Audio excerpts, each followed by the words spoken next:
Bon dia. All right, what's up, guys? Welcome into Packers Total Access. My name is Clayton. You can check us out on Packernet.com. Find me on Twitter at Packers_access. You can email us, PackersTotalAccess@gmail.com. You can text us 865-658-5824. Joined alongside Jacob in Wisconsin. Both of us in here trying to get woke up, man. And just full disclosure, yesterday during the pregame show, I started coming down with something. And took some medicine for the postgame show. Actually took some medicine for the pregame show, took some medicine for the postgame show. Woke up this morning, and it felt like I took medicine all day masking this. So that's what it felt like. Hopefully this show isn't a complete train wreck, but obviously we're all trying to get woke up too. I told Jacob, I'm not expecting hardly anyone in here, man. That was a late night. How are you doing today, sir? It sucks, man. I'm not gonna lie. I also fighting some illness apparently all of a sudden. And it was a rough night, man. And it's whatever. We're gonna try to put a try to smile through the pain. But hey, I know you just said it's about like 62-ish where you are. I think it's about right around that same. You can open the windows up, have the breeze roll in. I had a breakfast sandwich, so forgive me if you see me start like burping and maybe that thing might be trying to work its way back up. But I don't know, man. It's just a tough one to swallow. So we'll get into it. It.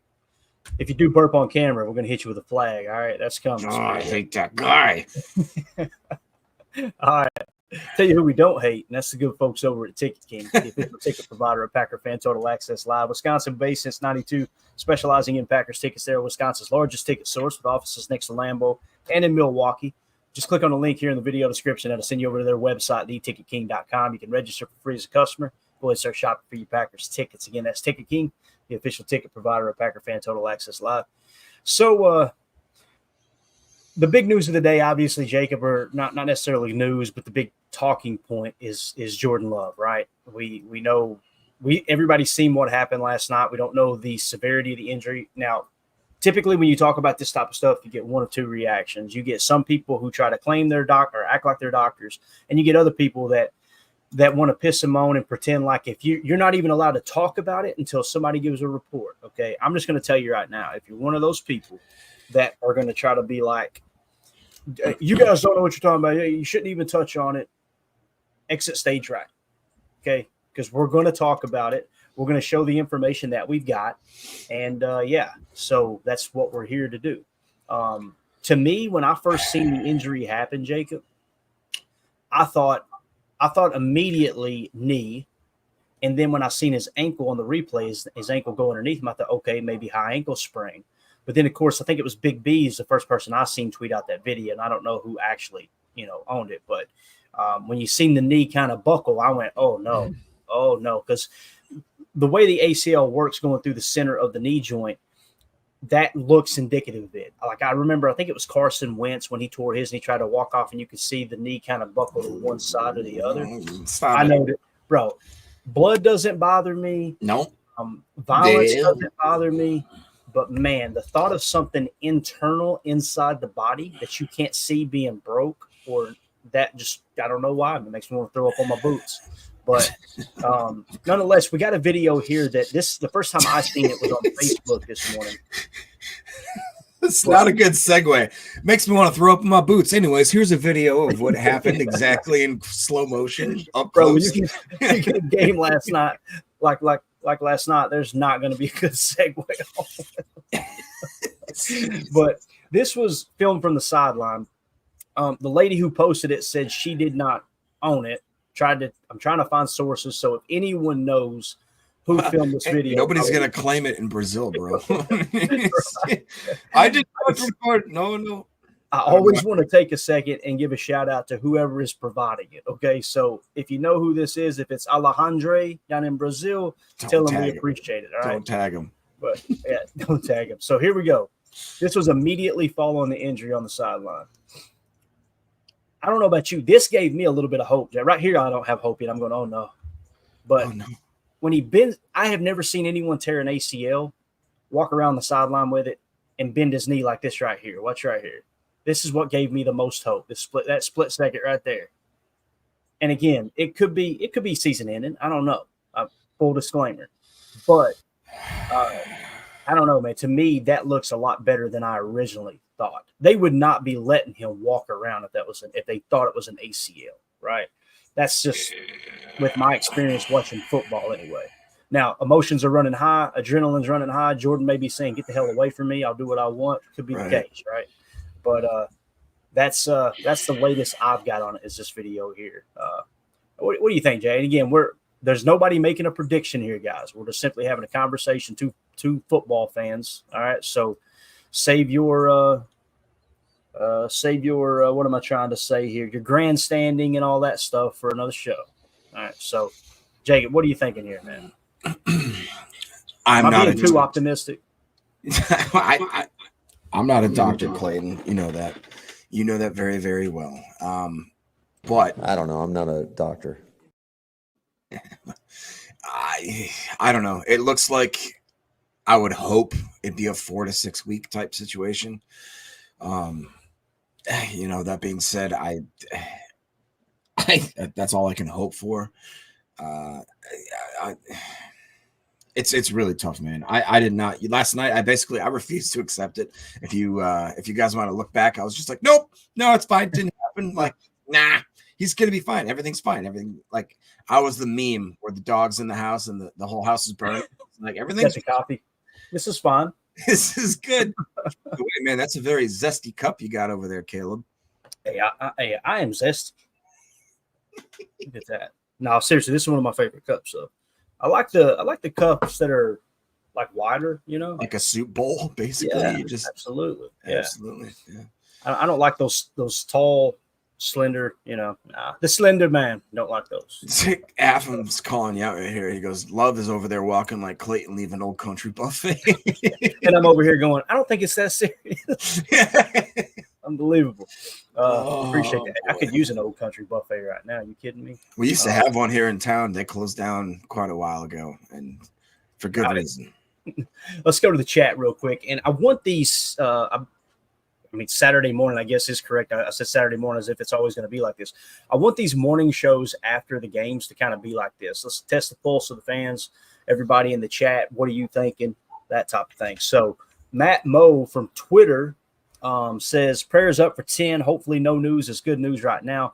Feels like if they feared something with his injury, it would have been reported. See, that's exactly how I feel, Matt. But at the same time, they're in another country. They got to fly back. That's the only thing that makes me a little hesitant on that, because I know exactly what you're talking about, man. That's kind of how I let me put it this way. It's how I want to feel. I just don't know if it's accurate, right? Hopefully that's the case, though. We got Josh Martin in the house. Good morning, buddy. Good to see you. J6, this is what I'm going to refer to him as. I'm assuming that's correct. J exclamation point $6 says Clayton and or Jacob, how was the Carter bringing Love down on the play? Not a flag. This is definitely not in my wheelhouse, man. I'm not one that spends a whole lot of time on like the rule changes and penalties and stuff. I'm more like X's and O's, global perspective on why did the play work, why did it not work type thing. But you're not allowed to tackle the quarterback in the pocket below the knee, if I understood correct, or below the waist, if I understand correct. So was he still in the pocket? The way I remember the play, I'm pretty sure he stepped up out of the pocket, got turned around. You know what I'm saying? Yeah, but it looked like, honestly, because if you look, it looked like Carter grabbed him low. Another guy hit him while he was engaged. And it just, to me, all right, I tried to be positive. I can't. Why the hell were we there? Why were we there? We talked about, I said it. Why? The field, this was a freaking high school. Look at that. It looks like freaking Vietnam on the floor right there. It is horrible. The ground, Dara went there and actually went up close and took a screenshot of the field. It was junk. We played on a high school varsity freaking softball field, and we're surprised. We watched it the whole game. Everybody's slipping out of their cleats. Nobody could freaking have traction. So Vietnam. Why Vietnam, Jake? Because it was a battlefield, bro. It was just like there's bombs going off everywhere. Not Gettysburg. It had to be Vietnam. Yeah, I'm just saying, jungle territory. It was bad. We put out a bad product. I watched Boz's interpretation, and he just goes, it was a bad product by the NFL. That was horrible. We did everything absolutely right in the way of like being professional, blah, blah. And we went there and played on a freaking ice, stupid mud pit. Like, what the fuck are we doing? We went to a third world country and we're surprised we played on a mud pit. And then everybody got hurt. Cool. Awesome. Glad we grabbed a couple fans in South America. Thanks, Goodell. We grabbed a couple fans. God about it. Listen, I'm going to be 100% real. When I seen the video that Dara posted, that looks like every football field I've ever seen after a game that's natural grass. There was chunks tore out. That's me. They play soccer on that field, right? It is what it is, man. It is what it is. Now, if you're saying why did we go down there, you know the answer to that, Jay. I know you're not genuinely asking. That's the NFL wanting to expand their product globally. It is what it is there. Well, then the NFL should be down there and force it. Like, look at whatever. The Eagles had to play on the same field, man. That's what it comes down to, Jake. The Eagles played on the same field. Now, you said it's a garbage all product. over the place. You said it's a garbage product. Could not agree more. The last thing a fan wants to see are the players sliding around everywhere on the football field. You're spot on, man. But either way, yeah, I don't know why it wasn't a flag to answer this question here. The way I understood it was you got to be in the pocket, and I feel like Jordan did scramble a bit, if I remember the play correctly. Again, I don't want to watch that play over and over because it does make me nauseous. But there you go. Appreciate you, buddy. Thank you for swinging through. Michael in the chat said vibes are low, but it's always go, Pack, go. Amen, Michael. Thank you, sir. Thank you for swinging through. J. Cole, member of the posse here on YouTube. Man, sleeping on this game. There was a lot of bad and a lot of good. I'm optimistic about the defense, as crazy as it sounds. And I'm thinking J-Love has a MCL injury. I could see it being something like that. And I know exactly what you're talking about. There was a lot of bad, a lot of good. There were a lot of good things that came out of this game. A lot. And again, if you were going into this game thinking this was it, I'm trying not to be – I don't want to be hateful. Please don't take me the wrong way here.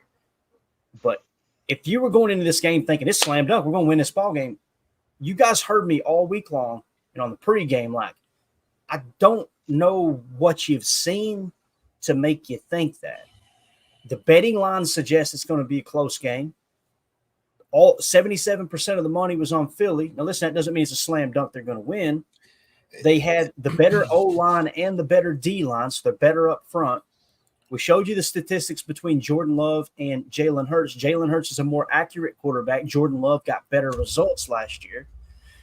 If you were to line up their receiving core against our receiving core, I think it's pretty evident with the starting 3 receivers and 11 personnel, you would take their receivers over ours. I can't imagine somebody's not taking A.J. Brown, Devonta Smith as your number 1 and your number 2 over Romeo Doubs, Jaden Reed, although Jaden Reed absolutely balled out.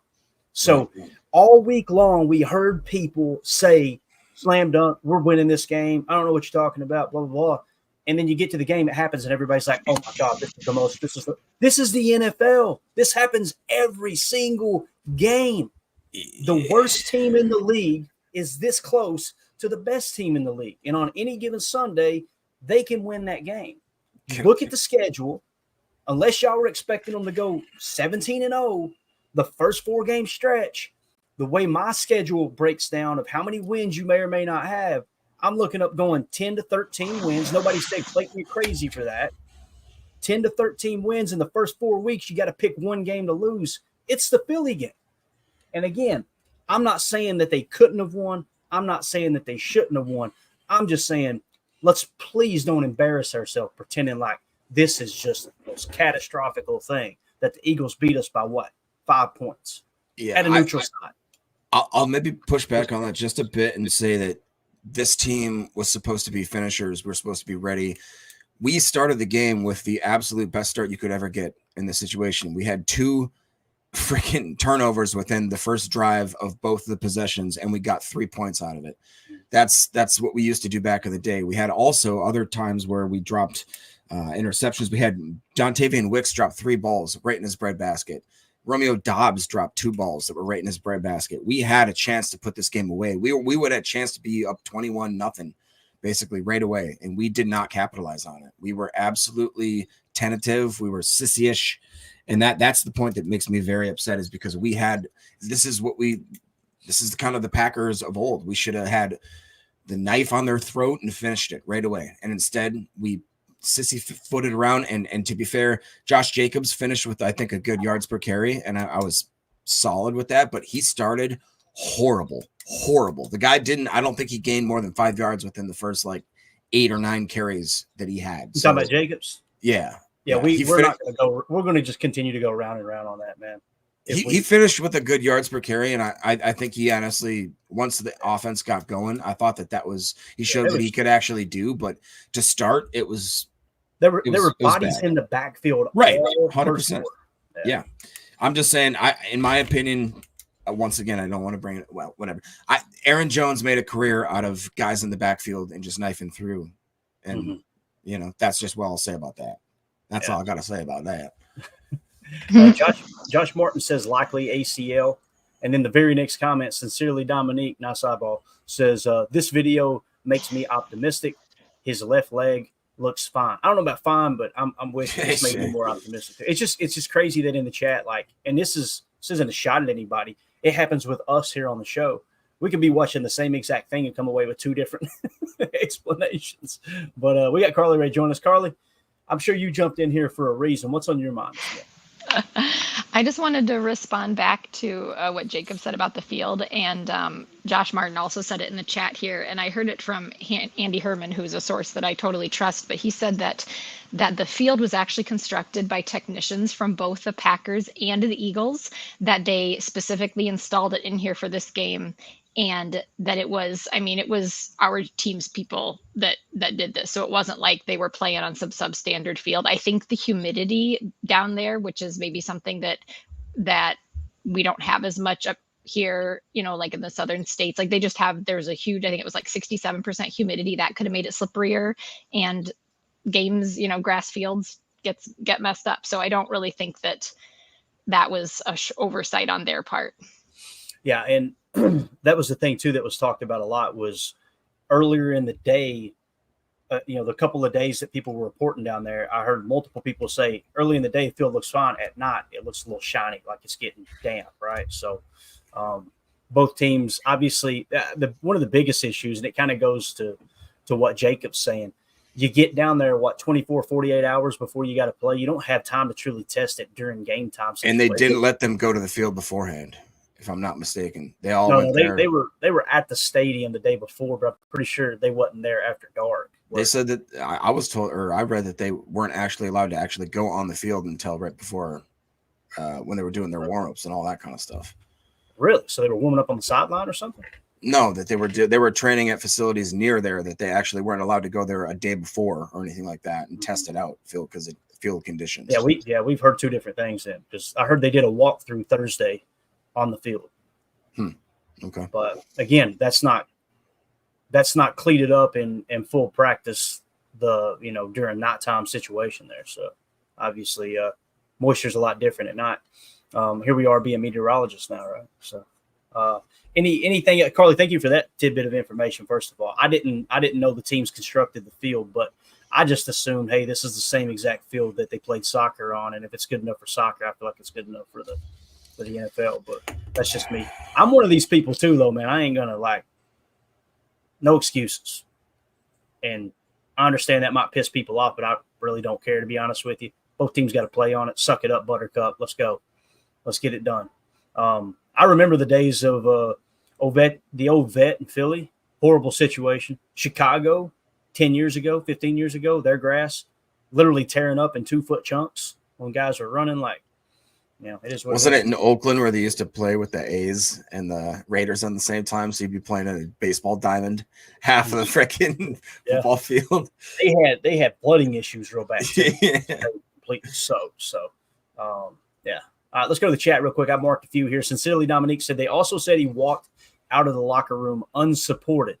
Telling you, none of these details sound like an ACL, or at least a full ACL, I should say. Jeff Stone said, good morning, everyone doing the waiting game on 10. If he was out for the year or a few games, the season is not over. They still have a lot of talent. They have lots to clean up on defense and offense. That was the one positive, if you will, Jeff, I believe. There's no way you can blame one unit, one player for this loss. There's so much blame to go around. The Jordan Love interception, if you want to blame Jordan Love and go, you shouldn't have thrown that ball, I get it. He threw into double coverage and it got picked. But there's also choice routes involved. And unless you're in that locker room and know exactly what the route is, what the call is, you don't know truly if Luke Musgrave is supposed to flatten that out or not. When you're in a single high look, they were in single high man, I believe it was.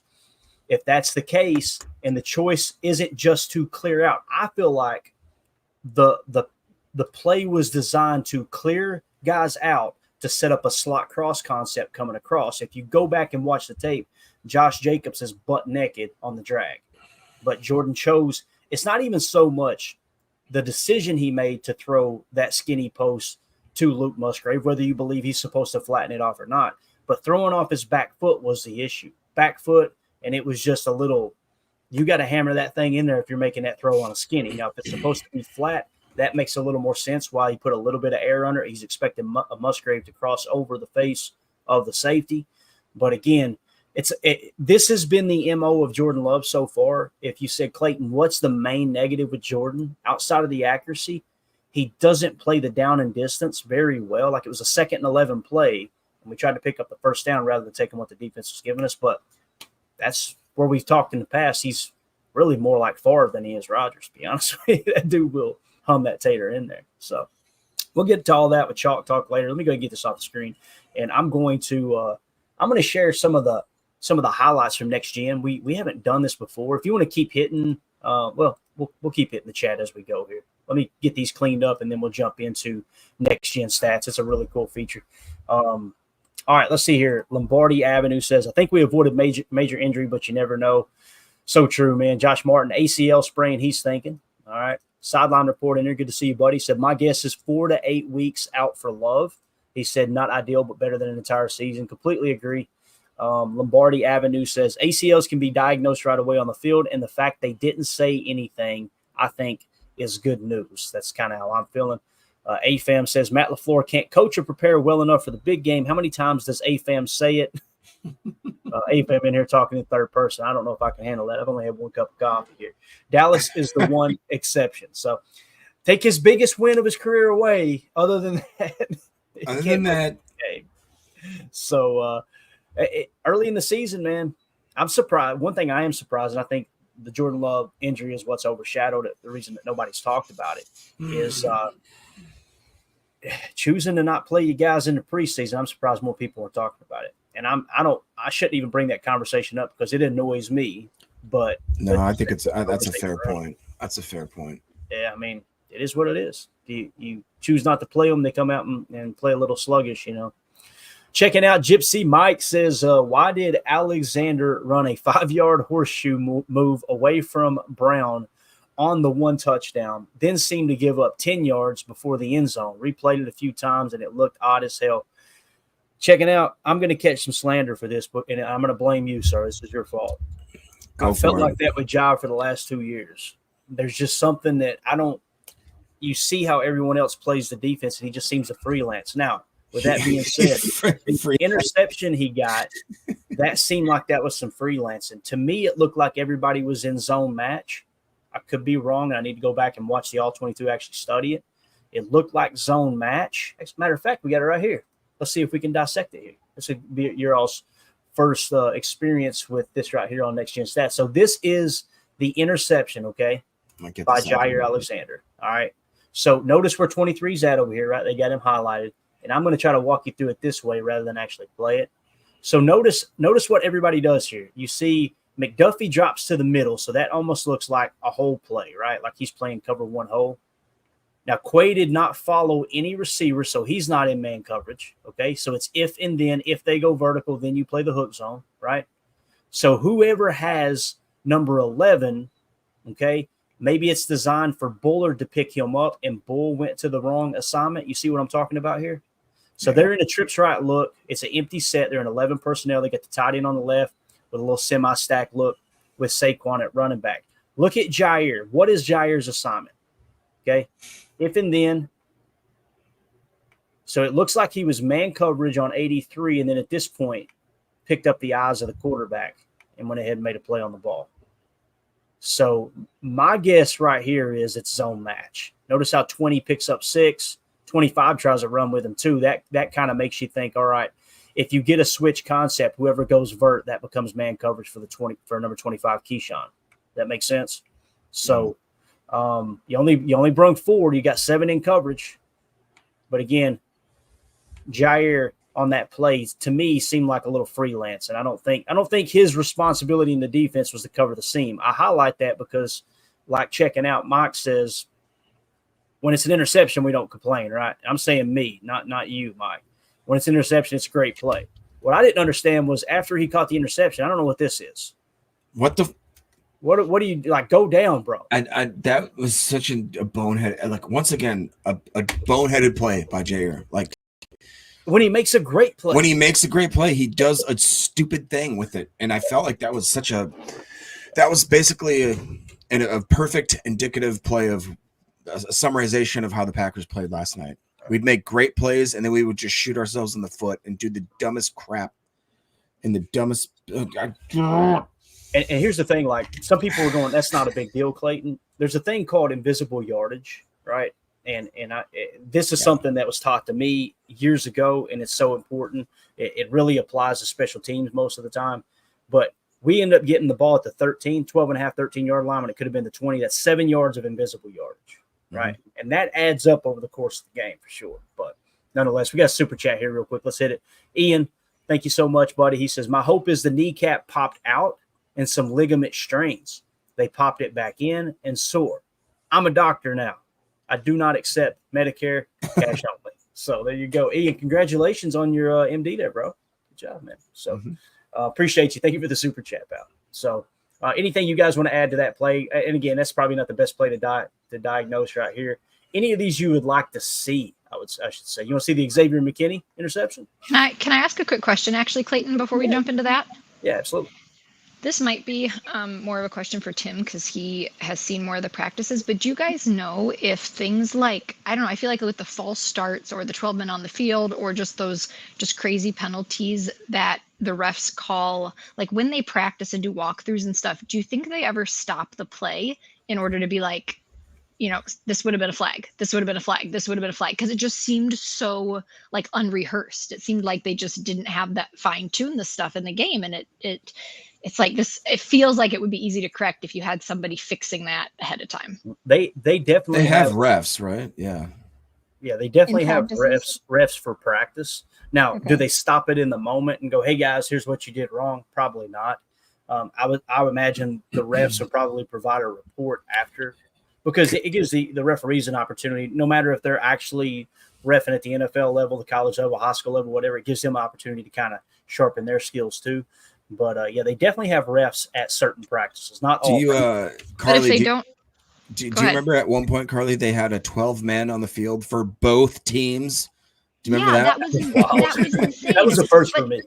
If they don't stop the play in practice when they do that, then that's muscle memory. And then those guys are doing something that would not be allowed in the game. And then they're continuing. And that makes it harder to stop because you're not going to remember, okay, I false started this. You're not going to remember if you don't see it in the moment. Right. Yeah. Typically, though, I would just argue that 12 man is so rare because you have literally like so many people on the sidelines just counting constantly. And that, like I said, that was so rare because they were confident. The Packers are sitting. Come on, Clay. The Packers are sitting there watching the guy, you know, not being able to get off the sideline, and they're like, "All right, let's snap this thing," not knowing that they got an extra lineman just sitting there, and they're like, "Come on, that's awesome. Dude." That's funny. Yeah. So, all right, there's your referee talk for the day. Let's Jacob, if you will, keep an eye on the chat. Mark anything you want to hit, and I'm going to kind of dive into a couple of these plays. So I think this is cool to see the GPS tracking and all that from Next Gen Stats. So this was the Xavier McKinney interception, right? Let me see if I can get it a little bit closer. It ain't going to let me. A little bit finicky in that regard. We'll start there.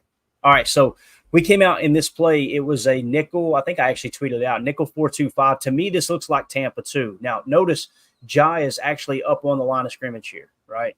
In a Tampa 2 defense, and it can't draw on the screen, essentially what that means is hook zone, hook zone, hook zones underneath. The mock will typically cover deep third. So you've got 2 deep safeties responsible for half, and then the mock will, or in some cases the will. There was times that in Tampa Bay with Tampa 2, Derek Brooks would actually be playing will, and he would cover the seam. But essentially the mock will cover the seam on a Tampa 2 look here. Okay, so he's going to drop down a seam. Watch Quay on this play. It's pretty damn impressive, to be honest with you. And I'm going to roll it through individually. Ball snapped, see him pick up 6, stride for stride. He's the reason that happened. Now, this is what you're getting with McKinney. You talking about a savvy vet. His responsibility is deep half. He's got eyes on the quarterback while still covering his half. Right now, you could probably hammer a whole shot here over top of Jaire. I could see that. But McKinney gets eyes on the ball, makes a play. That is so impressive, man. That's what you're getting with that free agent acquisition. I felt like Javon Bullard played pretty well. I know he had the missed tackle toward the end of the game. That sucks. Outside of that, I don't think the game's going to be too big for Bull. It's only one game, but to me, he seems like an upgrade over Savage. It really does. 100%. But again, McKinney with a huge play there. Again, that was nickel 4-2-5. It's 4-2-5. You got 4 down linemen, 2 linebackers, which is exactly what we expected. Quay Walker, Isaiah McDuffie. And then you got a 2 high shell. Remember we talked about it? You're still going to see 2 high shell. And both interceptions last night, to the best of my knowledge, were zone coverage. One was match. This was Tampa 2 spot drop. Clay, if I'm not sure if this is true, but nice guy Rick, I know, has been in here before. He says ankle injury has been ruled out for a potential injury per Diana Rossini. That's what that video showed me on the sideline. He was not favoring the ankle at all. It was definitely in the knee. So I don't know if is that. Do you think that's a good thing or a bad thing? I don't think any of it's good, obviously. But to me, if you had an ankle and a knee, that's a huge issue because you're getting into maybe like, and I know it's not specifically the same, but remember Eric Stokes had 2 different injuries that was devastating. So I think we're probably looking at 4 to 8 games is kind of what I'm thinking, just based off of all the different scenarios of what it could be. Now, listen, they may come out later today and say he's out for the season. That could happen. Hopefully it doesn't. But anything else you guys want to hit on this specific play here with Xavier McKinney in this pick? I just remember that used to be when I was happy when that game. I was happy at that moment. I used to be happy back then. So I remember my life. So we're going back through these plays. Let's hit on this is Jaden Reed. Is it not loading? Did they pull the Jaden Reed play? They better not have, sir. Let's see. I don't know what just happened. That was weird. Go back. Yeah, here we go. All right. So here's Jaden Reed's 33-yard touchdown run. The set, to me, it looks like you come out in 11 dub nasty, and you got kind of a stack look on the left. You're going to do some pre-snap jet motion, and I love that I believe this is the first time they showed the jet motion all night. They actually gave the ball to Reed. So you're setting up something for later in the game, obviously. But you can see, man, this is a pretty phenomenal play. Jaden Reed takes the ball. Look at all that pressure on. If you looked at that screen grab, you go, oh, he's screwed. Mm-hmm. Right? But watch him just turn it on right here, man. Look at 31 getting out there. Look at our boy 31 picking that block up, giving him just a slight lane. Yeah. Josh Myers getting out front like he does. We've seen it all night, but I'm telling you, man, wow. Last night there was a couple times he got out front, got to the safety and just completely whipped. In this case, at least he puts the fear of God in number 2 and runs him to the sideline a bit. Look how number 2 takes off. I'm getting the hell out of here. That's a big boy. So obviously turns it on there. And look at 63. Look at Rasheed Walker. How far downfield is he, guys? Yeah, he had a couple bad penalties last night, but other than that, I thought he played pretty well. I mean, he's 30 yards downfield. Pretty impressive. So, again, that was your jet sweep. I'm pretty sure you would refer to him as the F on that play. He'd be playing F there. Opposite the tight end on the line of scrimmage is Romeo Dobbs. That's your X. There's your Z.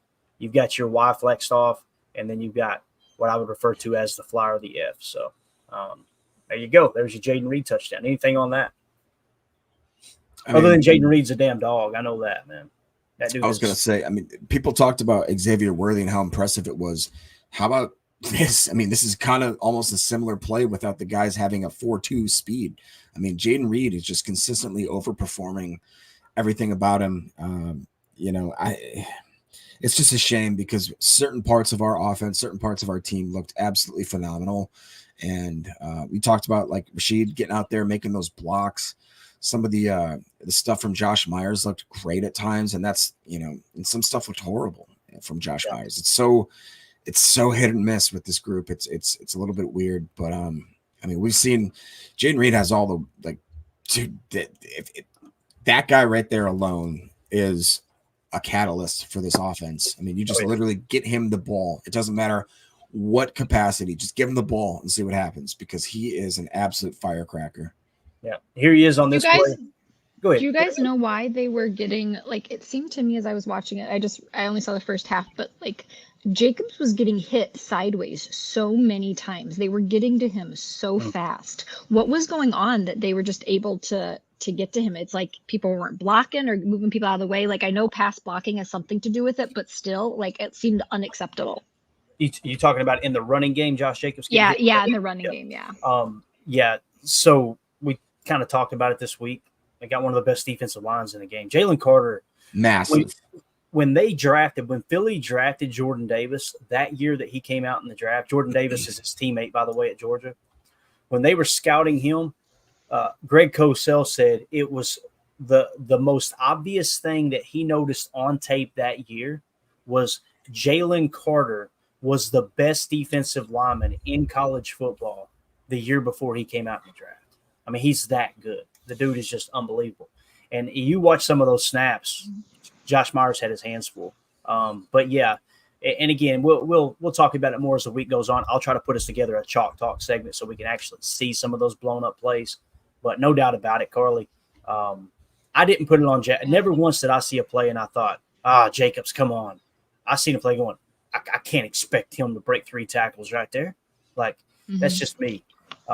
Later on in the game, things opened up, I believe, because the passing game really started. Like this play right here specifically, I feel like it's one of the reasons why the running game kind of came alive a little later because you put the fear of God in them with a play like this. So on this play, it's 11 personnel again. You see the nasty splits. All that means is everybody is inside the numbers, okay? So it's 11 dub nasty, strong right, T-Sang. And you'll notice they're going to do a little pre-snap motion. They're going to move the Z, which is our boy Christian Watson, in motion. So you're kind of coming to a running start, that cheat motion, and now you've got a bunch set. So essentially what you got here is bunch nasty off of Dub's pre-snap look, okay? And the play that they're going to run, it's a dagger concept. Remember we talk about dagger. It's kind of a switch dagger. I didn't include that in the tweet. Christian Watson, start on the right. The goal is to take Romeo Doubs, and what you're going to try to do is walk those defenders out. Remember we talked about it all week long.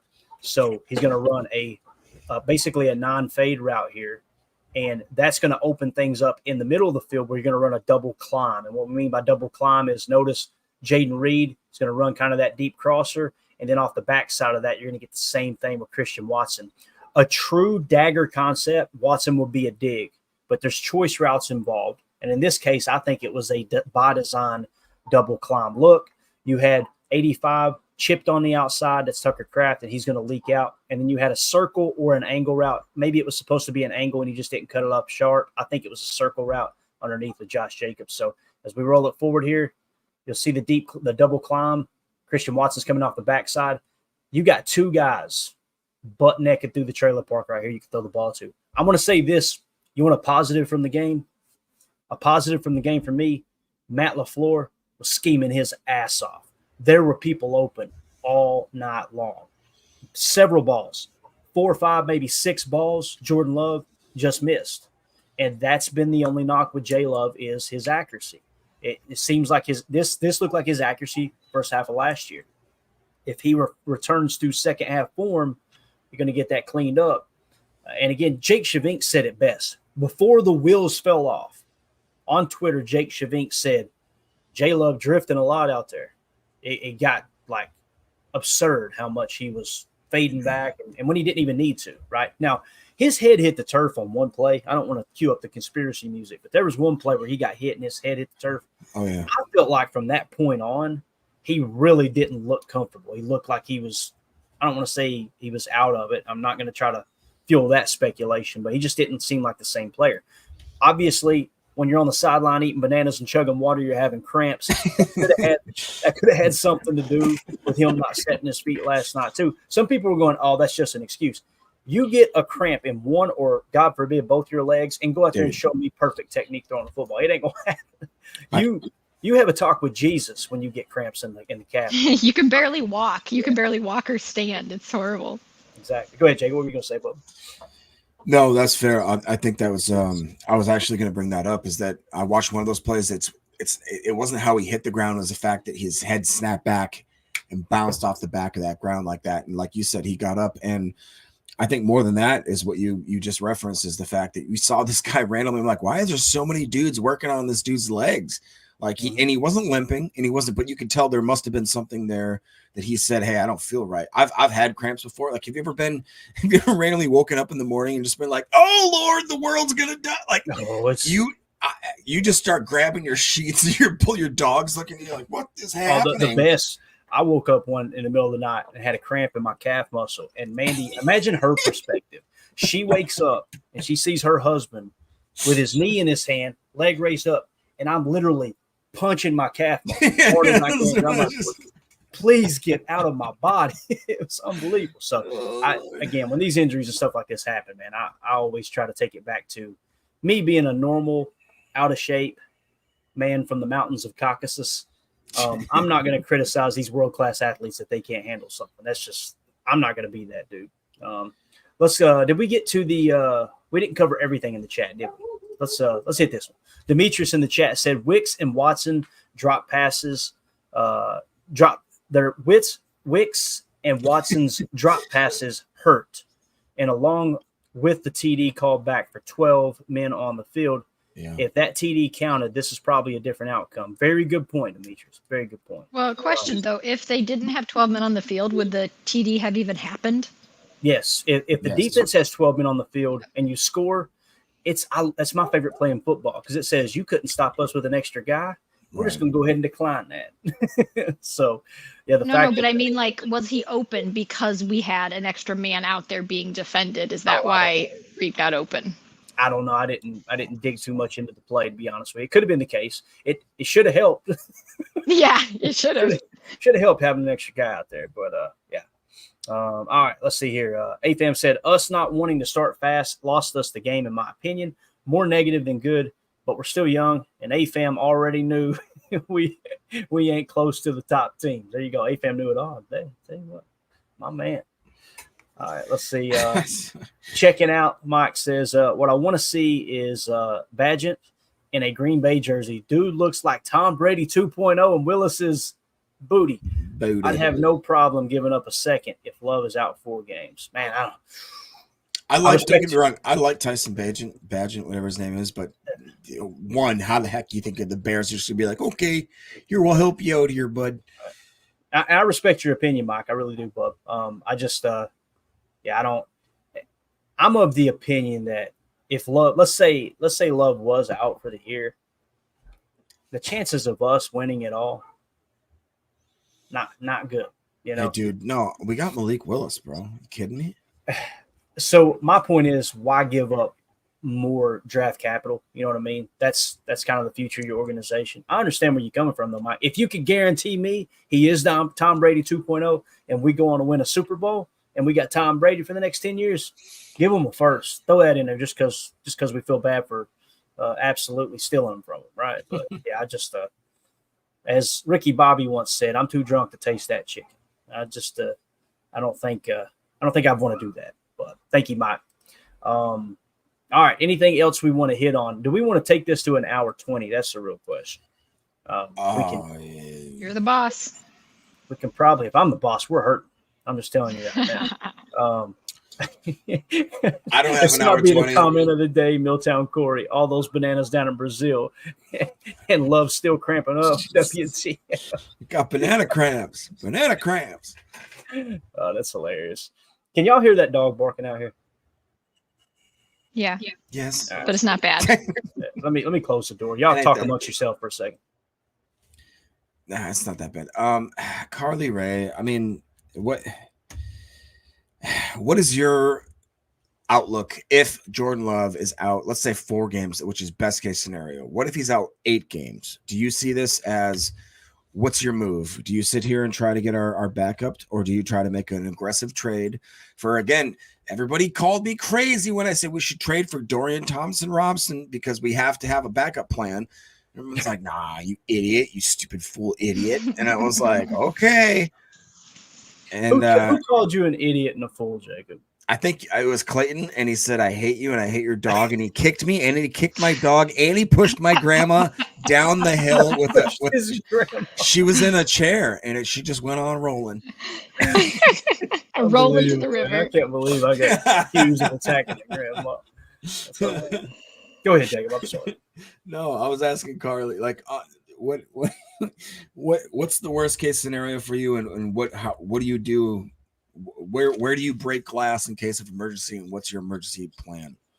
Oh man, that's so hard because I don't know that bringing in any other quarterback really would make enough of a difference. I feel like we should just decide he's out for the season, and then if we get any better news, we can be happy about that. So let's just go to the funeral, and if he wakes up, you're like, oh my God. Oh. Yep, exactly. It'll be a miracle. But I think this game really, though, like, demonstrates how necessary it is for us to play starters in the preseason, because an injury can happen anytime. And is it really any worse? Is it any worse that it happened, or is it any better that it happened in the first game instead of the third game of preseason? Like, we're in the same, or maybe even in a worse boat. So, and I know if it happens in the preseason, Matt will get a ton of crap. But like, look at the Chiefs. Like, the Chiefs play the starters in the preseason. They're the world champs. Like, maybe we should model some stuff, because starting hot, like, we need to start better. And yeah, this could have happened it happens anytime. It's just a freak thing, and the injuries can happen. These guys have to be able to play. And if they play together better and more smoothly, maybe they're less prone to injuries, because people aren't just like flopping around trying to figure stuff out on the fly. Yeah, I completely agree with that. We're playing softball, and then we're surprised we get freaking hurt. Like, it's just, 100% agree with that. All right. Let's see what else we got in the chat real quick. Ooh, I like John's idea here. Let's move Jaden Reed to quarterback. He can be like our Taysom Hill. We can just have him do everything. I say get Randall Cobb out of the SEC network. Come on, buddy. You're going under center. Let's do this. All right. AFAM says Clifford's must-see TV, so I think he's going to go with Clifford. Let's see here. John in the chat says Sean Clifford would have thrown the ball. He would not get sacked. They like Clifford for a reason. Maybe that was the mistake, of the night. Now, listen, you're talking about a Hail Mary throw, obviously. It's not. The fact that they went with Malik Willis over Sean Clifford, I guess what it tells me, Jacob, is there was somebody at the bottom of that roster they really wanted activated, so they didn't want to have to activate. Well, now you could have deactivated Malik and just rung him up. They thought Malik was ready, right? Again, one play. I mean, what are we talking about? But it did look ugly, though. I ain't gonna lie. For those first couple of plays, that damn worm burner he threw on the sideline was ugly. That reminded me of Tim Couch right before he said, "Guys, I'm gonna go ahead and hang it up." I was gonna start talking. Yeah. Well, there is hope, though. John said that Favre said, "Hey, guys, come back." I really hope he's joking. No, I hope he's not. I hope he comes back and he lights the world on fire. Well, he's done that a time or two since he retired. Let's look at another play here, shall we? Y'all, keep an eye on the chat for me, Jacob. See if you can find anything that everybody wants to talk about. We'll try to take it to an hour 20. Listen, you go when you got to go. All right, and same thing with you, Carly. I can wrap it up by myself here, but all right. So this was the touchdown pass, Jordan Love to Christian Watson, which I thought Christian showed great hands. Another great play design by Matt LaFleur. You can see the pre-snap motion. They come out. And they whatever it was they seen, they wanted to be in 11 personnel, and they wanted to show Dub Nasty at least on one side of the field and then motion over to trips. So obviously it's gathering information to tell you, is it man or zone? See how they followed over. That seems like that's man coverage. You get the look you want. So they're just going to run this little concept where essentially it's a non-fade to Romeo. You got the isolation play out there. And also what Jordan's looking at is here in the middle of the field. If space opens up, then you hammer this slant to Christian Watson. You've also got Jaden Reed on the cheap motion in the flat here. So you're trying to pick your spot here. You can go to the flat, or you can go see how 32 dives down. That tells you man coverage. Hammer that slant. Great read. Got the ball out quick. You know he didn't even have the laces. Just a nice little play there inside the 5. It's just a damn shame we can't get the running game going inside the 5. And listen, that's the toughest place to run the football. There's no doubt about it. But, man, that defensive line, they were phenomenal. You see number 8 coming up and filling the gap right there too. It looked like probably an RPO look, to be honest with you, one of those lookies. So there was your touchdown pass to Christian Watson. Christian, how many targets did he get, Jacob? Do we remember how many targets Christian got? That wasn't a lot. I know that. Yeah, and there was a couple of times, like they took that shot deep early on, and then after that, it just kind of felt like they lost interest in trying to hit him deep because he was in single coverage. And Quinyon Mitchell seems to look the part. Yeah, that's a good pick. Yep. Yeah, no doubt. Let me see. I'm trying to get out of this Xfinity ad. Unbelievable. All right, let's just close that out.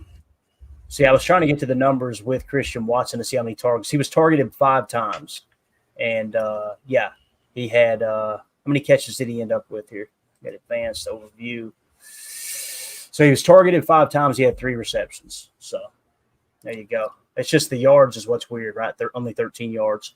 Jaden Reed, though, man, my goodness. 138 yards, 6 targets, 4 catches.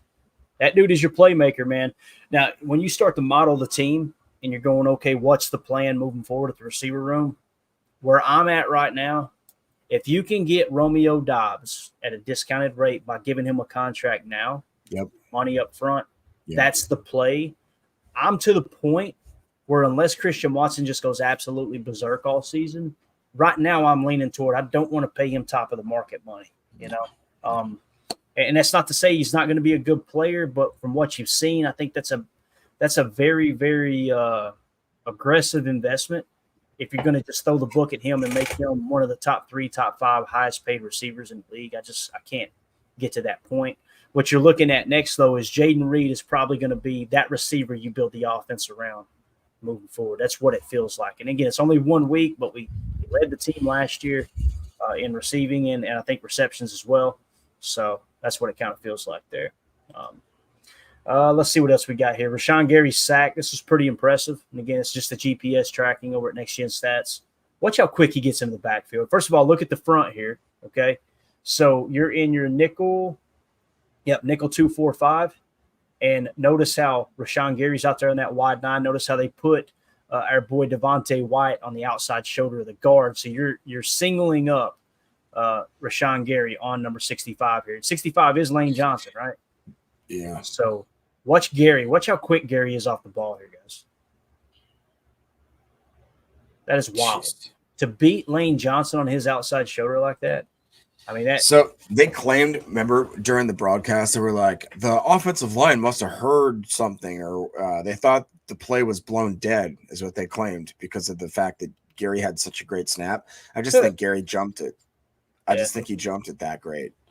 Yeah, and you've seen Kenny all night jumping the snap count. He to me, he looked like he was getting off the ball really well. At one point, he actually got called for offsides. What? Real quick. It was Slayton that got called for the tush push offsides. Remember that? Mm-hmm. Yeah, that was tough, man. That was rough. Dude. That's the one thing you can't do in that situation. It's the one thing. Yeah. Did you agree with the way I didn't like? I just didn't the way that they supposedly, or it's not supposedly, the way that they actually set up for the tush push, where they have the 3 D tackles basically like an inch above the ground. It's like, aren't you immediately just telling them like, okay, pin me down? Then you have your next layer of everybody else coming on top. You have to have the linebackers. It's like, maybe engage them up top a little higher. You know what I'm trying to say? Like, it was a weird way there. It's like, well, you know that I'm going to do nothing but just pile into the ground because that's the only angle I can take with that. It's like, I don't know. I just didn't like the way they handled that. The only way you could do it is have like a Polamalu flying over the top and just grab the guy by the waist. By the way, I'm going to hold the mic up for this. If anyone has a Polamalu out there, we'll take him. All right. Send him over, please. Dude. No, yeah. To me, that's how it's coached. You submarine at the line of scrimmage. The goal is to take the offensive linemen off their feet so they can't get a push. And I know what you're saying. It's frustrating because now the quarterback can just go over the top. You know, Right. I got you. It's one of those plays. I think it's the most boring play in football. And the fact that it gets so much notoriety, and I understand why people talk about it because obviously it's been very, very successful for the Eagles, but it is just a boring ass play, man. To be honest with you, They're gonna draft some like Cirque du Soleil people that can just fly over the top and do a somersault or something into the end zone. Do it. Let's go. That would be a little more exciting. Do it. God dang it. Something. All right, you said Willis has this, Jacob. Did I miss something there? I don't know what that means. It's smart. Willis has this.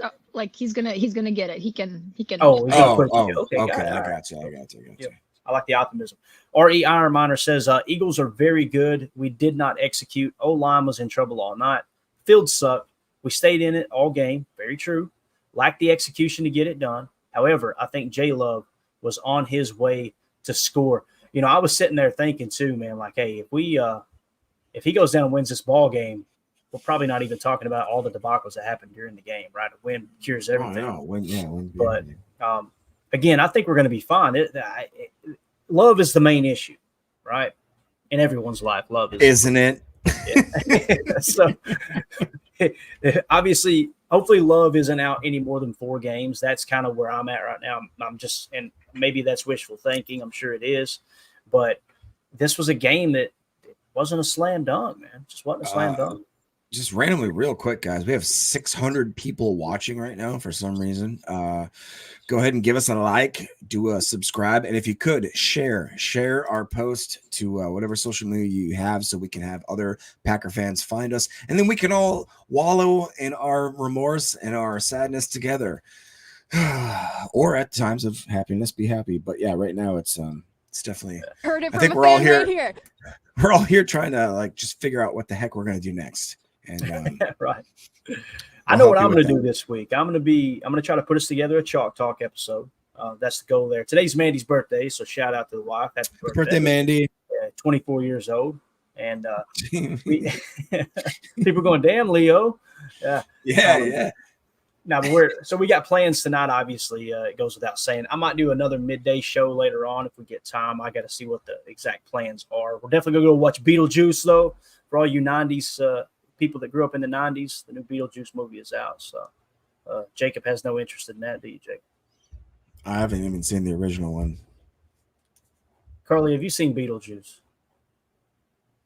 That, like, when I was, maybe 10, that original I got to throw the flag cartoon. on both of you. Both of you are getting the flag here. No, it's a pretty good movie. At the time it came out, it's one of those really popular movies. Anyway. Are you talking about that old mayor from Chicago? She looks like Beetlejuice. Oh my goodness. This is off the rails. It's too early for this. You talking about this mayor right here, Jacob? No, Lori Lightfoot. All right, Jacob, stop it. Sorry. God, Monty. Anyway, all right. So, you guys want to add anything to RE Iron Miners? Hey, did you see we have a new member? Clayton got a new posse member here. Yeah. Jacob literally just said, hey, we got over 600 people watching. And he said that is the time for me to get this message out. So, yeah, we do. You're right, Carly. We got a new member, Zachary. I'm not going to say the last name because I respect you too much to butcher it, buddy. But thanks, Zach. Appreciate you becoming a YouTube member, man. We'll make sure that we include you in the giveaways, all that good stuff. But thank you so much for supporting the channel, pal. We appreciate you. This right here. Some people would say this is a hot button topic, a hot take. Josh Martin says Watson is our number 3 wide receiver now. I mean, it's hard to argue with it. When you say number 3, you mean the 3rd best wide receiver on the roster. I can't argue with that, Josh. I really can't, man. I think that's the problem with the whole number 1 wide receiver talk. Everybody has the things that they're good at, the strengths, the weaknesses, right? Like we always, Jaden Reed is quickly starting to convince me he does not have a weakness. I mean, the guy can create separation. He's got amazing agility, amazing athleticism. And it's okay, well, how's his hands? Did you see that catch at the end of the game on the sideline? Yeah. And that's with the game on the line. Like this dude, man, Bird is him. There's no doubt about it. So, as far as who would be the 2nd best wide receiver on the team, I think it'd probably have to be Dobbs. Yeah. It'd have to be Dobbs. So I would go Reed, Dobbs, Watson, Wicks as it sits right now. And again, Wicks that's coming off of one of Wicks's worst games of his young career, right? I mean, he had a rough time last night. There's no two ways about it. But how do you guys feel? Carly, what do you think? How would you list the wide receivers as far as 1, 2, and 3 in terms of you can only put one receiver on the field? That's the best way to ask this question. You can only put one receiver on the field. What receiver are you putting out there? Well, I was going to say that you better be careful because if Matt LaFleur hears you, he's going to be getting a puke bag. But so I just want to stay away from that. Man, the number one receiver talk, Carly, it makes me feel the same way because people, when they say that, they don't even know how coaches think in terms of deployment of wide receivers. And, okay, we're going to put this guy in a position to do what he does well. It's just you need a number one. They're playing Madden going, all right, why don't we have a 90 overall receiver? Anyway, go ahead. Yeah, but I think but the way you asked it, like if you can only have one receiver on the field, I feel like if I have to, like the game's on the line, you think play or not play, I'm going to, like Jaden Reed's the one I want out there. I trust him to do something to make the play happen, get open, all that stuff from what I have seen so far. Got it. Jacob, what about you, bud? Sorry, I was reading the chat. What's the question? What do you think of the mayor of Chicago? No, I'm just kidding. So, wide receiver wise, all right, wide receiver. If you can only choose one wide receiver, and you don't even know what the play call is. It's just you got to choose one receiver to put on the field. Who's that receiver you take? Dobbs or Reed for sure. Yeah. Gotcha. Would you take? You got to answer the question, Jacob. This isn't. Listen, you're not in the Senate, all right. You're not on the House floor. You have to answer the damn question. Dobbs. You go Dobbs over Reed. Got it. Yeah. I can respect that. All right. So me and Carly said Reed. You said Dobbs. There you go. But again, I don't think any of us, and maybe Carly, I don't want to speak for you. Do you see Watson as a number 2, or do you see him as a number 3 as it sits right now? I see him as a real tall guy that can open up the offense. You're thinking like coaches. That was the nicest Midwest burn I've ever heard in my life. He's a real tall guy, you know. That guy right there. He's a fast, tall guy there. He's got big hands. We hit on this in the post game, which I thought was an interesting stat. Rob Demoski had tweeted out per at ESPN Stats Info. Jaden Reed is the third player in the last 40 years to have a 70-yard receiving touchdown and a 30-yard rushing touchdown in the same game. He joins only Ezekiel Elliott and Herschel Walker, both of which obviously are running backs. Pretty interesting stat there. But that's crazy. Goody hit a home run with Jaden Reed. There's no doubt about it. Anything else in the chat that you see, Jacob? Just continue to mark it there. Let's look at one more pass. It's actually a touchdown pass to Jaden Reed. Can I just jump in something, Clayton? Yeah, absolutely. Go ahead. I guess it's for the benefit of the pod. We'll probably have more information by the time it gets out too much, but there's just still a bunch of people asking about like what's been said or when will we know, but they're still in the air. I don't think the team is landing till like noon. And so they'll probably do the MRI as soon as they can, but it takes a good half hour to an hour. And then there's just getting it read and reported on. So I say best case scenario, we won't have word until like late this evening is my thought. So I just wanted to put that out there. Yeah. And again, the longer it takes, and I feel like that's better news, because if it was an ACL, like they said, most of the time they announce that immediately following the game, right? Really? Do they really though? But isn't that when they're in the US and they have access to things? Like, I feel like people are so hesitant about saying what it is. It's usually diagnosed on the field, actually, Carla. They can tell. You guys would be surprised. They have actually they have great health care in other countries. It's just not people don't. Jacob, stop it. Would you please? I'm just saying. I meant they're not going to do an MRI there. Oh my God! I'm going to have to. They might. I can't wait to. When you guys see me taking notes, my goal is, all right, I don't want to mislead our podcast listeners. I want them to know exactly what's in this pod. So if it's something they don't want to hear, they just move it along. I'm going to have to put Chicago mayor talk and healthcare in this title. Hey, our rich fly down to Baja, Mexico for some reason and get their surgeries. I'm just saying. I'll tell you an interesting story. See, here we are. Here we go. So I don't want to even say the name of the process, the treatment, but there are treatments that's not legal in the U.S. Hearing AJ Hawk talk about how someone approached him, a friend approached him and said, "Hey, you need to talk to this doctor about getting this straightened out." They literally said that the way they did it was they would put you in a private jet, fly you out of the country over the ocean, do the procedure, and bring you back, so it wasn't illegal. And you're watching dolphins swim the whole time. You're in a bay. It's supposedly just about the same price as it is here. What is wrong with you? What is your problem? Nothing, man. I'm good. Jeez, you should probably go work in one of those nursing homes. I bet they're really good down there too. God, this show sucks. So bad. So bad. Oh boy. Wide receiver room talk. We'll just leave it at that. I'm not going to mention that we don't care about politics. All right. They're going to be mad at me on the pod, but we did the best we could. Let's see. You got a couple marked here. Hopefully, I didn't read them, so hopefully they're not inappropriate. I don't know. John Schmidt says, "Remember when we thought Rodgers was done for the year and he came back after halftime? I feel bad for. Let's see. I feel back. Well, I think he meant bad. I feel bad for him immediately having to get on that flight. No, hey, that's John. That's a great point. Like the second they get that puppy in the air, that thing's going to blimp up like a balloon.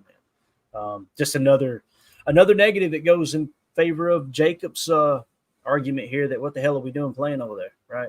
I mean, you're talking about 10 hours in a plane. Whew. That would suck, man. That would absolutely suck. So Zachary Hill in the chat said the field condition last night has to affect someone like Watson more, I have to imagine. That's a great point, Zach. I didn't think about that. Did you guys see the drop in the end zone? Well, I don't think it was a drop.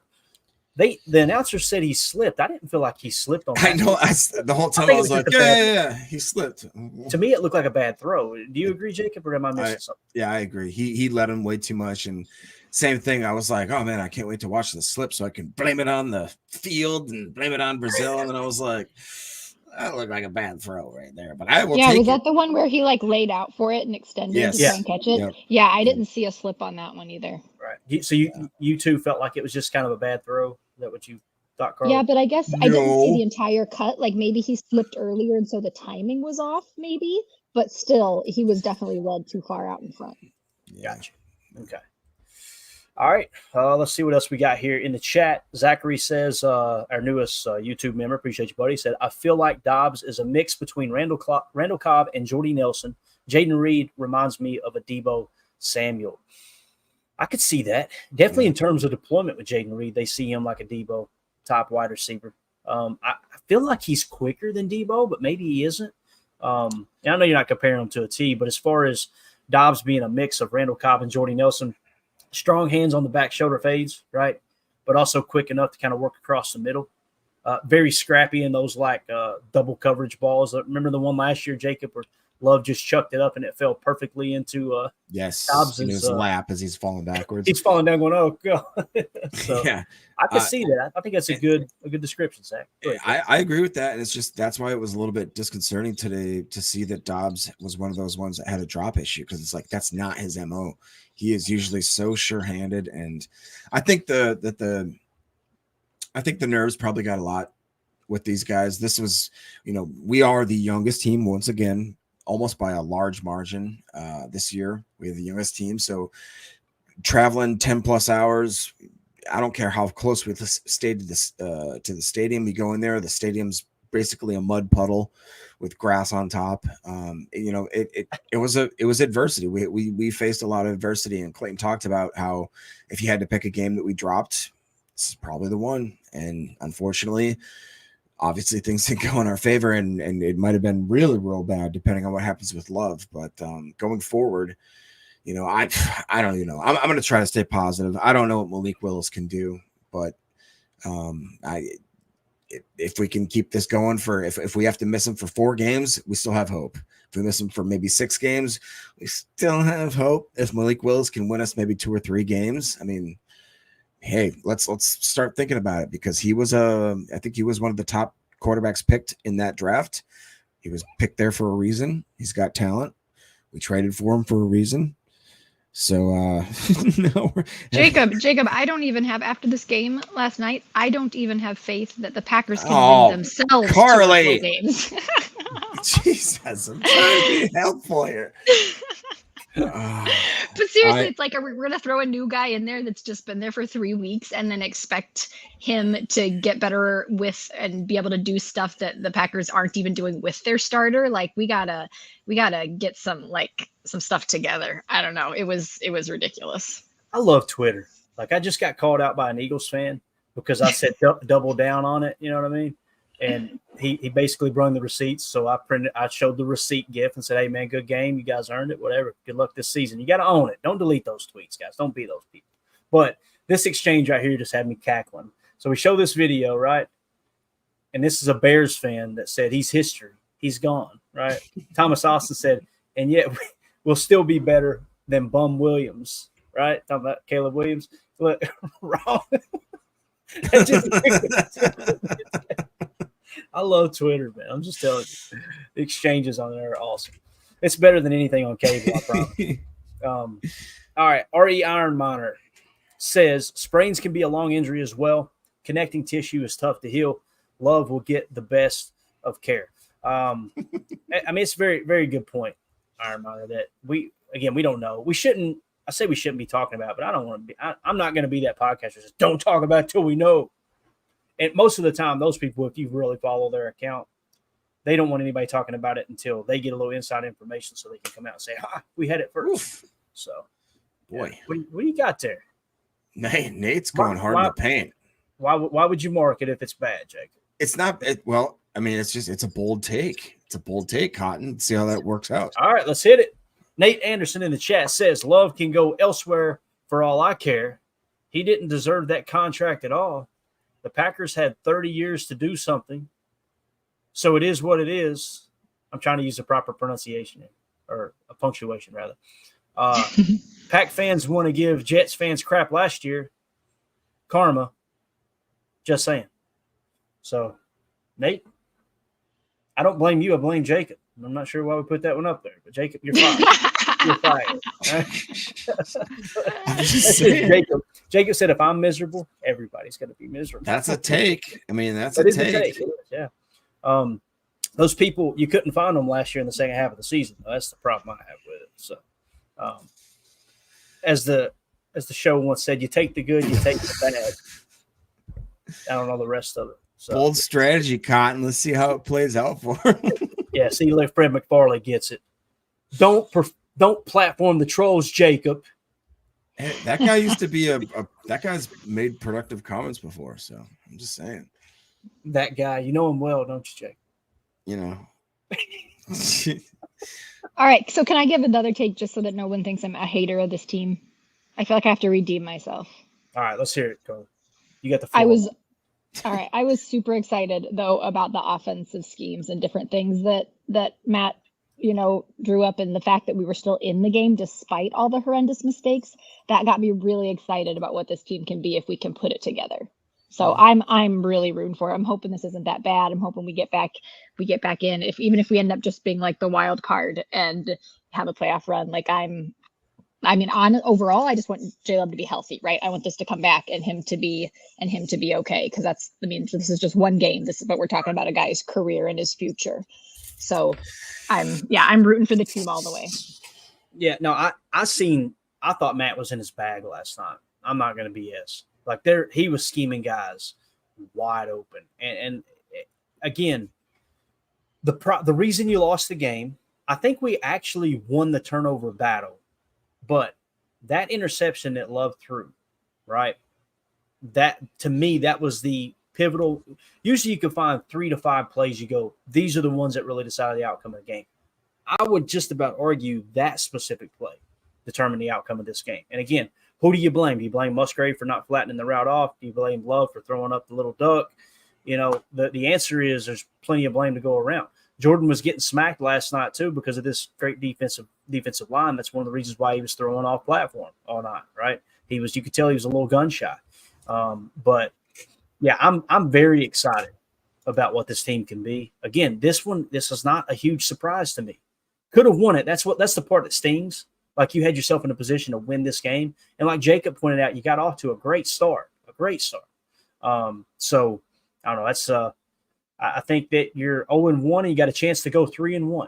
I really believe that if J Love's healthy. Now, if J Love's out for 4 weeks, let's just say he's out for 4 weeks. If he's out for 4 weeks, you're going to have a hard time. You're going to have a hard time winning 2 of those 3 games. Again, that's the big thing for me. Let's see what Greg said here. I see my name pop up. This might not be good. Clayton talks about explosive plays. I'm guessing Packers did not win that category. I haven't looked at and tallied up how many the Packers had, Greg. Now, they had a few, obviously, because we had some big plays. But just off the top of my head, Jaden Reed had a few of them. Yeah, we may have had more explosives than them. And that's the thing that sucks about the timeliness of that interception was like you had a chance to really kind of pull away and you didn't capitalize. But when I counted the explosives, I do know I'm almost positive. You guys double check me. The Eagles had 5 explosive plays, 4 in the passing game, 1 in the running game. I feel like our defense played better than the score tells, but you can't give up 34 points and expect to win the ball game. You just can't do it, man. You can't. Yeah. So that was rough. One other bright side is I thought that Emmanuel Wilson played really great every time we put him in. I mean, at the point when Josh Jacobs didn't seem like he could get a yard, Emmanuel Wilson went in there and he looked like he could, like a hot knife through butter. He was slicing through that, and he actually looked good in the pass protection. And I thought that he looked good as far as a receiving back, just for whatever it's worth. I thought that was a good, if we want to highlight some sort of a sunny shining on an absolute downpour of a crap day. Yeah. Dakota, good to see you in here, buddy. He says, if the field was slick, Love wouldn't have the most stable base while throwing. Little mini slips can change the trajectory of a pro throw pretty drastic. I think it's a great point, Dakota. That's and again, I know you're not making excuses. There'll be people in the chat going, "You're just making excuses." No, that's a real thing. Go out there and throw a football, try to plant and throw on a slick field, and try to do it on a dry field. There's a dramatic difference for sure. That might explain why he was trying to throw off platform so much, right? Afraid to plant his feet. Harry Cheese in the chat, probably my favorite YouTube name. Clayton is just execution. You trying to execute me? Clayton is just execution. Hopefully, is what I said. Thought I was in trouble. The team had every opportunity on both sides of the ball and did not finish or couldn't remove head from Keister. We'll leave it at that. But I can't disagree with that. It's true. And here's the thing, like the discouraging thing, although it doesn't surprise me, is the same issues we had with defense last year. You've seen them last night. Bad tackling, blown assignments. Jaire got cooked.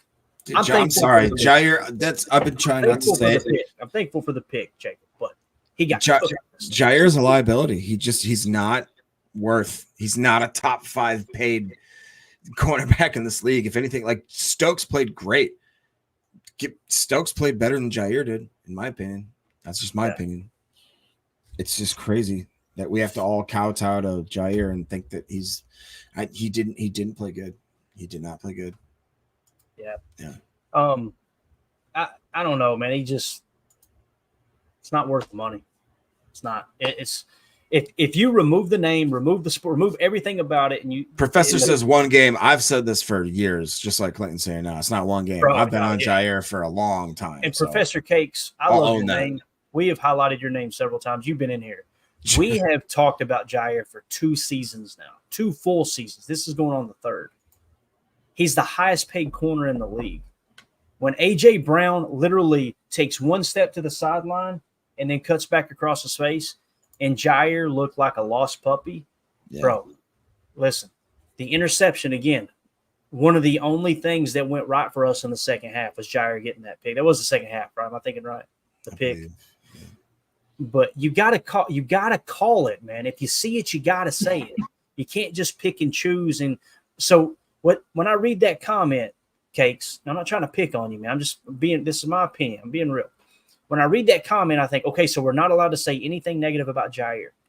He's the only player in the entire organization since I've been a fan that has got suspended for a game for something he did towards the team. Not performance enhancing drugs or anything like that. I'm talking about how many times is this stuff going to happen that we go, Lee, if he was making $12 million a year, I'd be okay. He's a good player. He's the highest paid corner in the league.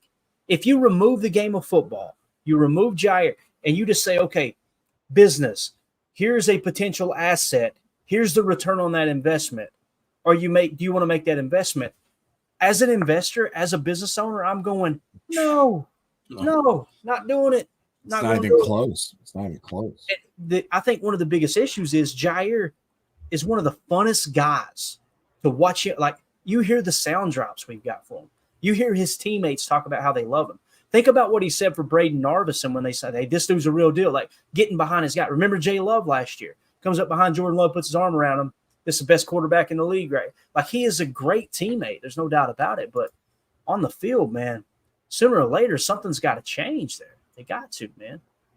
Let's see. J Dome says, besides Minnesota 2 years ago, when has Jaire earned his money? As a positive Packer fan, I want to push back on that. I can't. I have no argument. And to be fair, there's people pushing back. So Jaire's our best defender. Y'all tripping. I understand that. Okay, what makes him – stop a minute. What makes him our best defender? You can't just say that. What makes him our best defender? Yeah. We went through the analytics. I mean, we specifically went through them. Professor Case came back. He said, no, you guys can definitely say he played bad. He had a poopy game besides the pick. But I just disagree with him being a liability. At least I'm not there yet. If you remove the salary cap, I agree with that comment. Yeah. Wait, so I have a question though, Clayton, I want to not really challenge you because you know a heck of a lot more about this than I do, but I do want to understand better.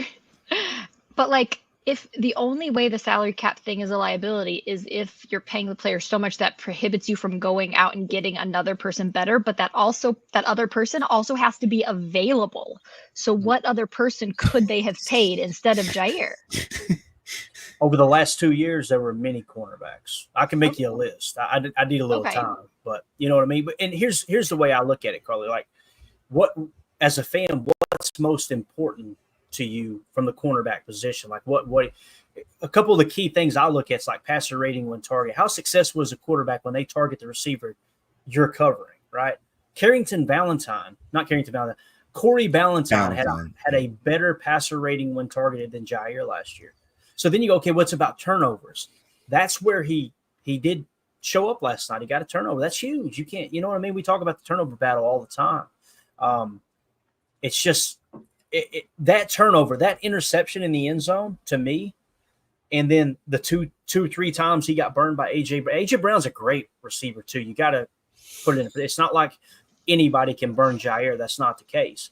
But a true number one wide receiver on what's supposed to be the best. His salary says he's supposed to be the best cornerback in the league. Yeah. The best. I feel like he plays good, not great, not elite. He's a good corner. The problem is, and this is when you're talking about modeling the salary cap, when you overpay for good, you get yourself in a bad situation. You look up at the end of the game and go, damn, we give up 34 points, right? You're willing to overpay for great. You shouldn't be willing to overpay for good. I feel like he's a good corner. Shave $10 million off his cap hit, I have no problem with Jaire. Him being the highest paid in the league, that's Michael Moore says Jaire was Sorry. That's all right, man. I know you're just rattling through him. Jaire was barbecue chicken last. I'd like to have some barbecue chicken. He needs to be called out. Hey, listen, well, Michael, I appreciate the support. He's not watching the show. Right? We're just fans reacting, obviously. Michael. I don't think Jaire is sipping his coffee right now going, man, I really let those guys down. That guy with the beard, he really liked me. But I understand what you're saying too, man. Like, I feel like he's gotten more grace than any player, you know? And again, he's not the reason we lost the game. No. Don't take it the wrong way. I'm just simply saying that's a lot of cap allocation to a player who is Coach Lynn, listen, this guy's been around football. I won't make him put his resume in the chat. He already just said, he goes, Ja looks a step slower. And that's why I was going to highlight. Listen, let me tell you, Coach Lynn, I don't know his entire history like right offhand. This dude has played collegiate football, right? He's played in the Arena League, and he coaches football. He knows more football. He's forgot more football than I will ever know, Coach Lynn. I just about guarantee you that. When he says Ja looks a step slower, he's looking at it through the eyes of a coach. That's what I'm seeing too. Like I can't push back on that, man. Can't push back on it. Another comment he had there, Quay still having issues in the run game. The run fits, he struggles, man. I'll tell you, Edgerrin Cooper, I'd like to get your take on that, Coach, and everybody in the chat. Edgerrin Cooper, I don't know how many snaps he played. He looked good. We got to get him on the field. We got to get him on the field. Yes. And that's not a knock to McDuffie. And Eric Wilson had 2 tackles for a loss. That you're feeling better about that linebacker room. But Quay's strength, and we highlighted it throughout the offseason, it kind of hit me like, all right, he's good in pass coverage. Him carrying that number 2 receiver, carrying the 2 down the seam. I mean, he was lockstep with the receiver. That was impressive. You just got to continue to put him in a position to do those things. The problem is, like you're pointing out here, Coach, as a mock backer, you're going to be in that run fit constantly. Yeah, we got almost 800 people in here. I don't want to end the show, but we're going to have to end it. My wife's going to kill me. Well, it's not her birthday or something, you know. She's downstairs. Like I can't believe you're even doing this show, Clayton. You go celebrate your wife's birthday. I just picture her sitting at the table with a birthday hat on sideways and a candle just burning. The candles are almost burned. Yeah, just down to the cake. The reality is, when I came up here, I said, hey, I'm going to go knock out the show. She was asleep on the couch, snuggled with her German Shepherd. So she's all right, guys. Whatever. Yeah. Cut me a break here. Andy APAC, I want to hit this real quick. He had a couple comments that I missed earlier, unless they're still marked. Actually, this one. Let's hit this one from earlier. Andy's such a good supporter of the show. We appreciate you, buddy. He said, you also can't take 3 turnovers and do nothing with them. It's just a head scratcher of a game. Why aren't they prepared and disciplined? This is Emilio's. If you took a live cam to Emilio right now, he's spooning with a My Little Pony doll in his race car bed right now, right? Some people are going, what the hell's a My Little Pony doll? Go Google it. All right, I'm that old. He pointed this out. The red zone efficiency was just horrible. And Jacob, it goes to what you were saying too. Like you gave him a really good start. Everything you're saying is true, man. I think there's a good balance here between us, to be honest with you. Like you're pointing out, look, you got to capitalize on that great field position early. I agree, but also 34 points. Whoa, you know. And the turnover did aid in that, where Jordan gave them the ball, because that was like on our own 20 or 30, right? Am I thinking right? Yeah, we were way down there. So, but thank you, Andy. I wanted to highlight that for sure, man. Appreciate you swinging through. Romero says this will be the last one. We got to go. Hey, PTA Posse, at the salary, Jaire should be averaging 7 interceptions a year, and quarterbacks should be scared to throw his way. At the salary, could not agree. I don't know about the picks, but as far as when you pay a corner that kind of money, he should be a Tuesday player. We call this a Tuesday player, where the coaches sit down on Tuesday game planning, and they're going, we got to stay away from that guy. We can't. Yep. You know, Jalen Carter is a Tuesday player. We got to make sure he doesn't wreck the game plan. Right. I could not agree more, Romero. And again, it's not to take personal shots at Ja and all that. It's just, if you remove the salary cap, I want him on the team. But that's not the reality of the NFL. Salary cap's real. And, man, it's a tough look. It is. And here's the thing. The majority of the guaranteed money for Ja is just about gone. If they were going to cut bait, it would happen after this season. It would. And I'm not suggesting they will. But what I do think would happen, and this is only one game, he may turn around. We may be looking up in week 7 going, Jaire's the best corner in the league. I hope that's the case. But if he continues on the trajectory we've seen the last 2 years, and obviously this small little sample size in week 1, then you're probably looking up at the end of the year going, okay, do we just cut bait and move on? Because that's going to free up cap space. And then you can go find a player like we were talking about, Carly. The question you asked me, Carly, about who would you replace him with, right now there's nobody out there. There's no reason to do that now. I'm simply saying, like, throughout the offseason, it's the same type of thing with kicker. Like, we tried to fix the kicker problem in camp, right? That should have been on the forefront in free agency and going into the offseason, go, okay, who's got 2 kickers? Can we give up a late pick and get a good kicker? But I'm happy with Narveson so far. I don't know how you guys feel. I think I know how Jacob feels, but the extra points, man, they were right down the damn middle, and he looks like he's got a booming leg. So no, I honestly like the guy's confidence. He looks like he's got a booming leg. I just think it's ironic that here we are talking again about a kicker missing a kick, and it's like, I understand. We said it would happen, and here we are. I didn't see that one. How close was it, or was it really wide? What was it? What was it? It Like? close. It was close. Very close. Okay. It wasn't like it wasn't a bad kick. It was just, and I feel bad for the kid because basically, he has to be absolutely perfect or nobody's gonna ever love him again. His own mother could kick him out of that house because he missed a kick. I tell you. Yeah. So I want to give a shout out and we're done. This guy Jason, I don't know the exact Twitter handle. I don't want to close out the actually maybe I can. Hold on a second. At JGS11477 Hembubger789 says now he actually sent me a Cheesehead TV tweet here and it says update on Jordan Love via I'm saying via I got enough reinforcement. I'm going to continue to say via Matt Schneidman. It says quote, I saw him leaving the locker room. Let me do it this way. Quote, I saw him leaving the locker room under his own power. It didn't seem like he had too noticeable of a limp. All right. And again, this is just his interpretation of it. And then, of course, Jason that sent me the tweet said, good news, ? I don't think they let him walk around without crutches. If they had any inclination, yeah, that it's an ACL tear. I'd have to agree with that. So listen, everybody enjoy your Saturday here watching college football. Prayers going up to number 10. We might look up and they say, hey, it's week to week. That would be phenomenal. I'm just trying to prepare myself for 4 to 8 weeks is kind of what I'm looking at. So There you go. And again, like I told Emilio, when we're down there in Nashville in a couple of weeks watching the Packers play, might be the Malik Willis revenge tour. How fitting would it be if they deactivated him and put Sean Clifford in as starter? So anyway, special shout out to Ian. Thank you for the super chat, bub. And Zachary, thank you for becoming a YouTube member, man. Hopefully see you in here in the near future. Everybody in the chat, y'all made this show. That's what I want these day after the shows to be, or day after the game shows to be, because I want to get your all's reaction. That's the reason it's called Packer Fan Total Access, is we want the Packer fans to have a place to come and get their opinions voiced, as long as we do it in a respectful way and not tear each other down. That's the goal here. So, with that being said, Carly, thank you for jumping on. Jacob, thank you so much. And Carly, I've talked to Mandy. We're about to do some shopping around. We got some autographed memorabilia. We'll definitely do something for the kids there at the school to donate on behalf of PTA and all of our listeners and all that good stuff. So really excited about that. One last shot at the real enemy here from the game. And his twin brother, who one of the best police officers Reno's ever seen. All right. We're out.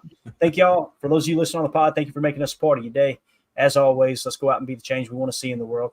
Also, Bon dia. All right, go Pack, go.